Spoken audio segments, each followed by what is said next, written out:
The United States and the United Kingdom have jointly launched airstrikes on Yemeni Houthi sites in response to weeks of disruptive attacks on ships in the Red Sea. More details in the following report.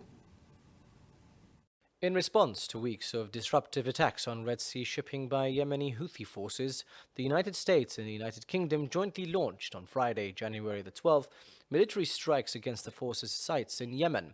According to the Houthi-owned Al Masirah TV channel, the strikes targeted an airbase, airports, and a military camp in the country. US President Joe Biden called the US and British strikes a defensive action after the Red Sea attacks and said he will not hesitate to order further military action if needed, media outlets reported. The strikes involved fighter jets and Tomahawk missiles, several US media outlets said. 60 targets at 16 Houthi locations were hit by more than 100 precision-guided munitions. Critics express concerns about the delicate balance of power in the region and fear unintended consequences that could complicate efforts to achieve a diplomatic resolution.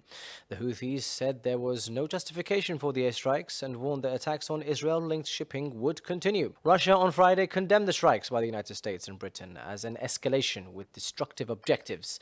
China also called Friday for all sides to prevent the Yemen conflict from expanding. The intensifying attacks by the Houthis have caused shipping companies to bypass the route and instead divert around South Africa's Cape of Good Hope, sparking fears of a shock to the global economy. Yemen is currently the worst humanitarian crisis due to the ongoing war. In 2023, a staggering 21.6 million people require some form of humanitarian assistance, as 80% of the country struggles to put food on the table and access basic services.